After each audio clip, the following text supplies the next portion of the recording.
Happy Festivus! Welcome to the PHLY Flyers Pregame Show presented by Coors Light. Visit CoorsLight.com/PHLY Hockey to get Coors Light delivered or to find a store near you. My name is Bill Matz. I'm your director of fun and games for the evening. Joining me tonight, Santa's favorite elf, Charlie O'Connor. And I didn't actually have anything for you. That's fine. Kelly actually has the hat on. Yeah, so. I thought I could come up with something improv, and it didn't work. But Merry Festivus to all. We are back with Kelly. How many years now is this that we've done the Festivus party? Oh, we definitely didn't do one in 2020, right? But probably 2021.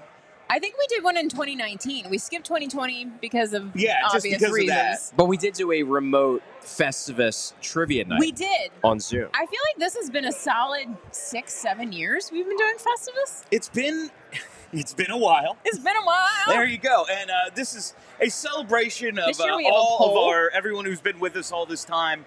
New listeners and old watchers, I guess, on YouTube now. Love the Festivus Thank you for joining us. We are here at Xfinity. Flyers Penguins tonight. The first meeting of the Keystone State Rivalry. And thank goodness Sean Couturier is back.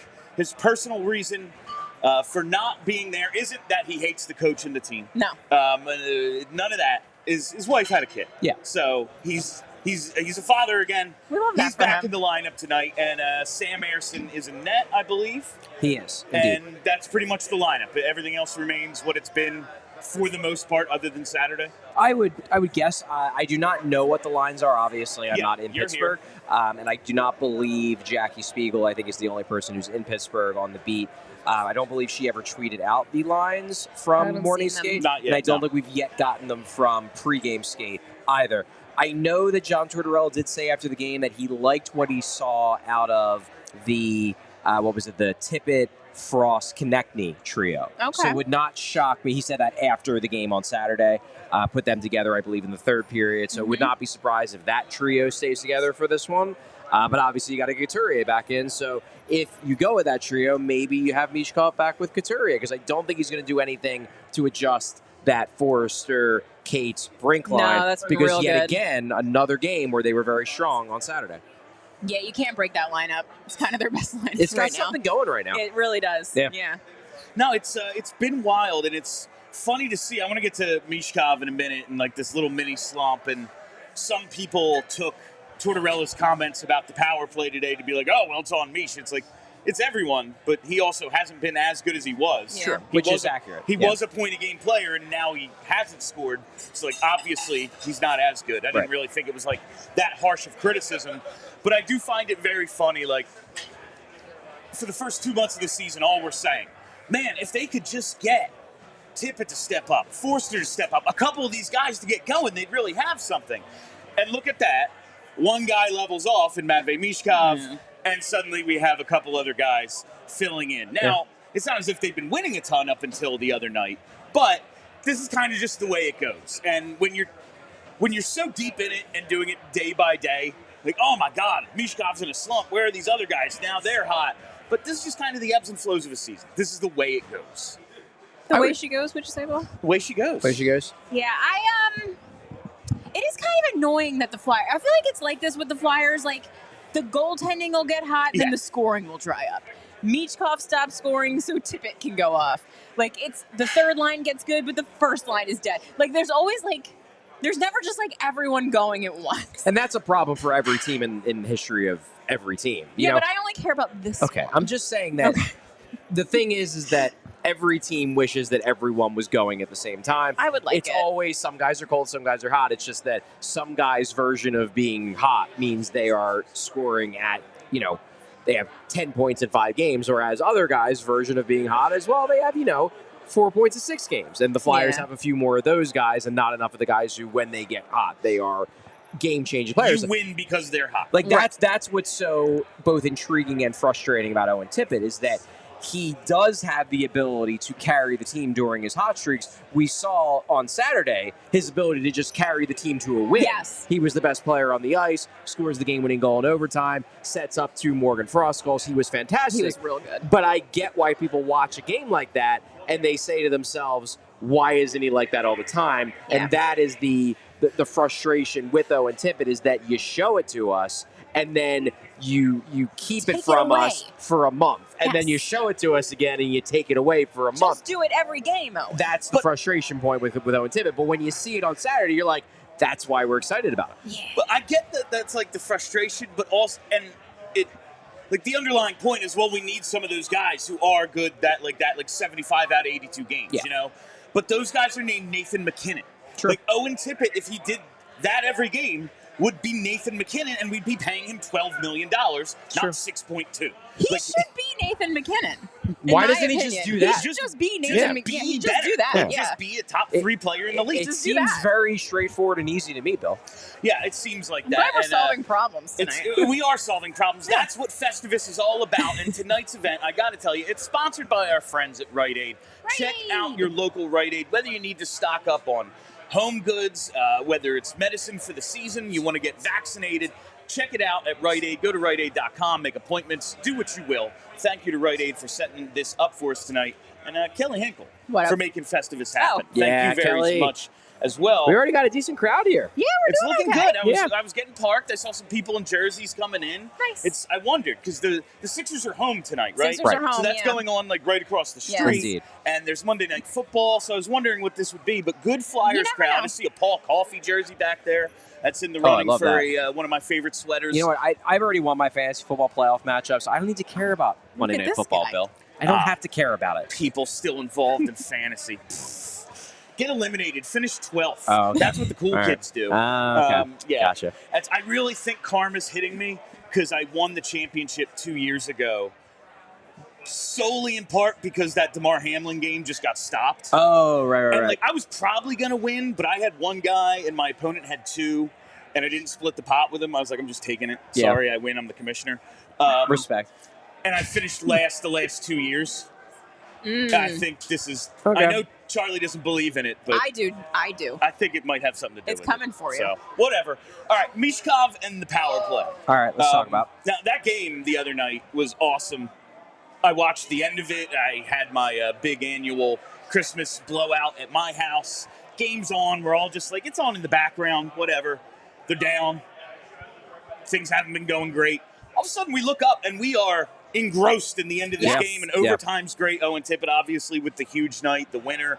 And then I checked the box score. I'm like, oh, they scored a bunch. I bet you Mish probably. No. Doesn't show up. He almost got an assist, but I believe Forrester picked up the assist that would have went to Michkov because he deflected the point shot that was ultimately put in by someone else. All right.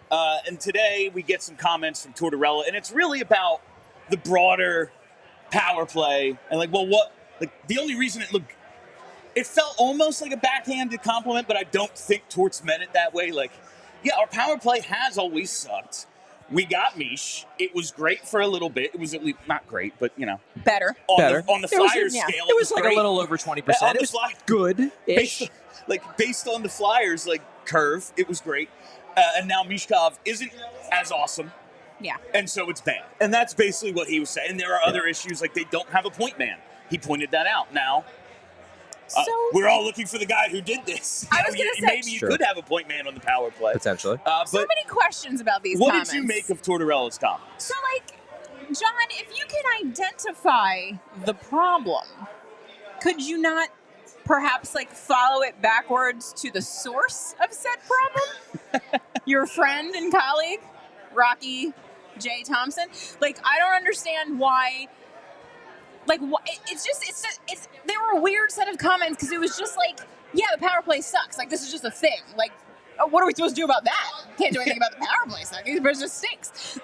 Maybe you could do something about that base level problem, before we start being like, well, yeah, the one kid that was supposed to save the entire power play isn't scoring, so I guess we're not going to score. He's 20 and he's played 32 games. Yeah. It's crazy. He's in a 5-game pointless streak. Perhaps another solution might present itself. I think that was my big frustration point with those comments, because I listened to them. Obviously, I wasn't in Pittsburgh, but I listened to the comments, and I think some people did, by reading it on Twitter. I don't think this was Jackie Spiegel's intent. She later added another quote. She added context. But I think people saw that initial one and they thought, mistakenly, that John Tortorella was blaming it on Michkov. It did kind of read like which that. I don't think he was. I think he was more stating a fact that, look, Michkov carried the power play the first month and a half of the year. Now he's slowed down a bit and the power play is worse. And he added that, Jamie Drysdale hasn't been playing that well. He's inexperienced. Zamula's struggled. They obviously sent Andre down, which you made the point, hey, that's on you, John, which it is. But I don't, my frustration point here is not that I think he was throwing Michkov under the bus. I do not think he was. I think he was stating facts. Yeah. The frustration point I have is that the implication here is that their whole plan for fixing the power play was, well, we're just going to add Michkov and things are going to get better. Right. And the thing is that they actually have. Last year, the Flyers were a 12.2% power play. This year, even with this recent regression, they're above 15%. That is an improvement. Matvei Michkov, we can say, so far this year, has added 3 percentage points of value to the power play, which honestly, pretty good. Pretty good. That's not insignificant. The problem is that your baseline was at 12, which is way worse than every other team in hockey. And the actual problem here is that the baseline shouldn't be that low. Yes. And why shouldn't the baseline be that low? Because the power play should be better coached.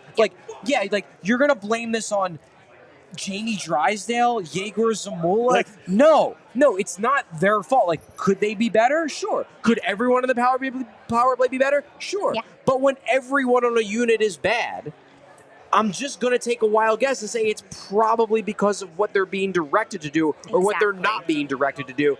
And it frustrates me when you read those comments and it's like, John, you're trying to put it on everyone except the guy who we know is actually the one who is not pulling their weight, and it's Rocky Thompson. And I know he's never going to call out his own coach. I get it.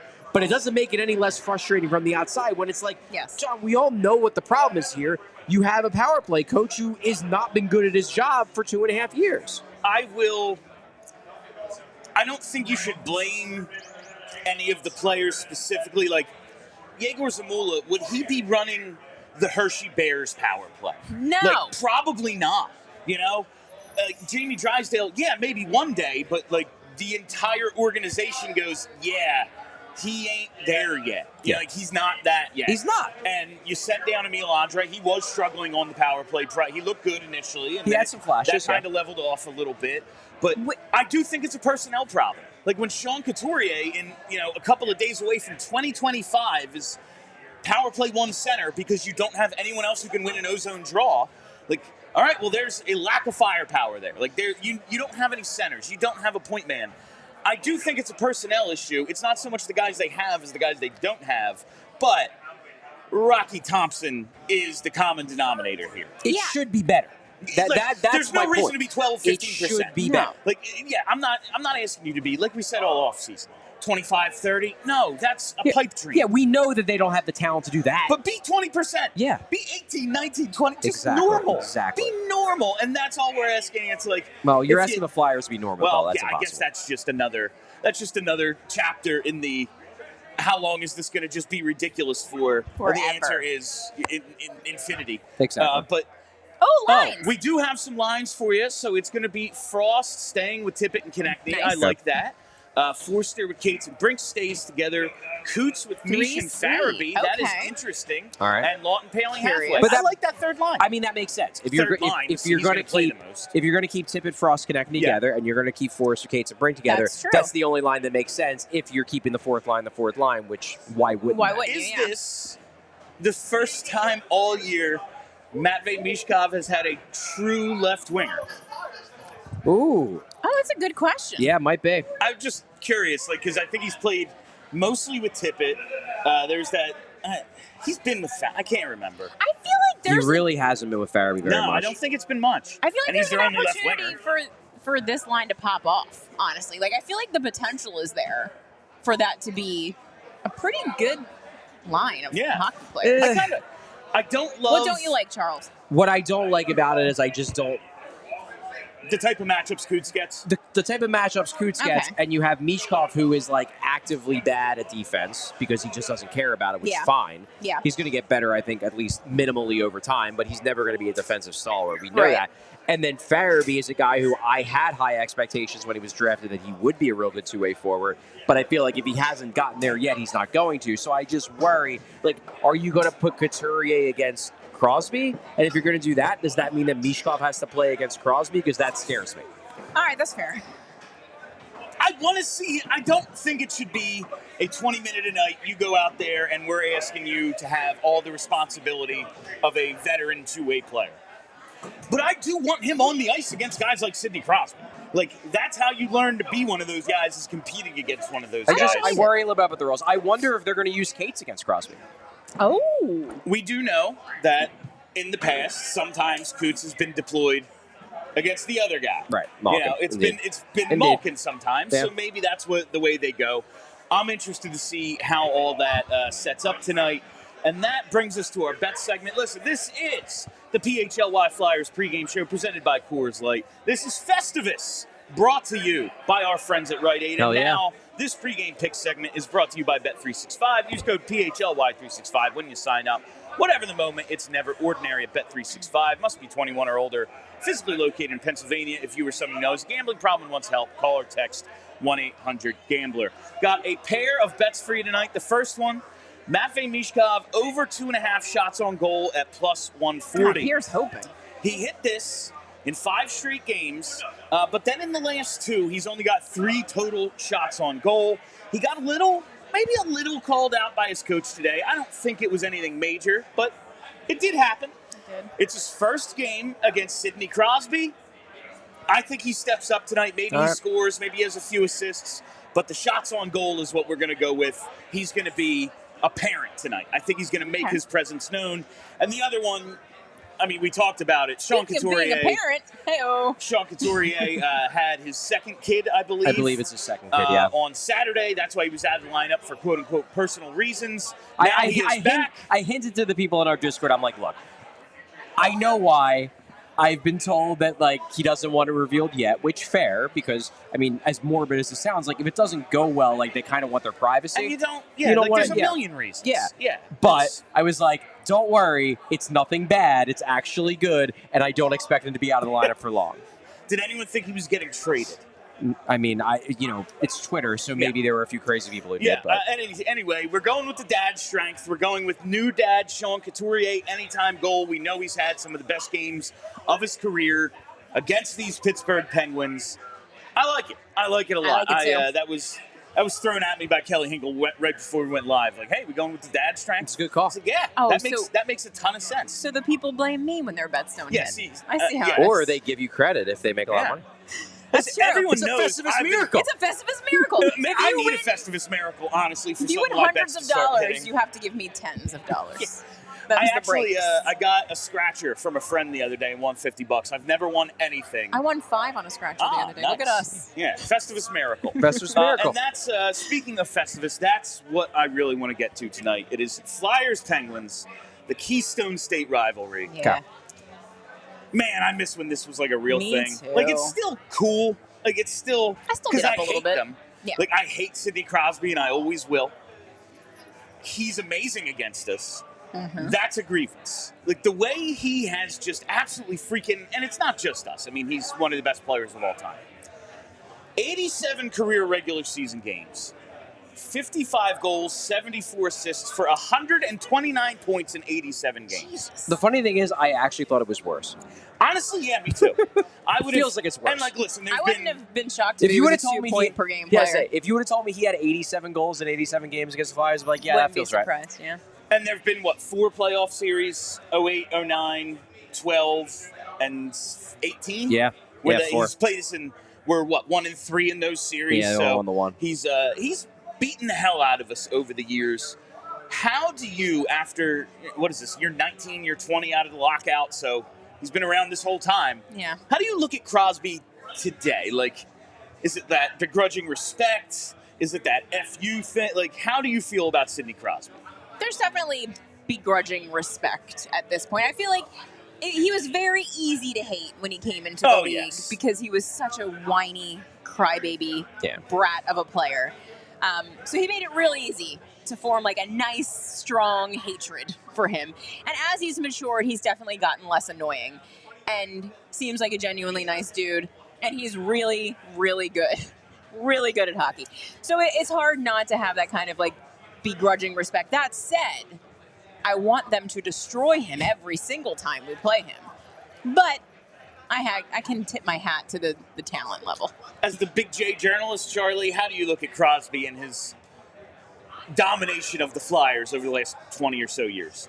It's objectively speaking pretty incredible that he takes it to the Flyers basically every single time. I don't know if there's even home road splits, but I would imagine he probably is better on the road in Philadelphia even against the Flyers, because he just seems to like to stick at the Flyers fans and how much they boo him in the Wells Fargo Center.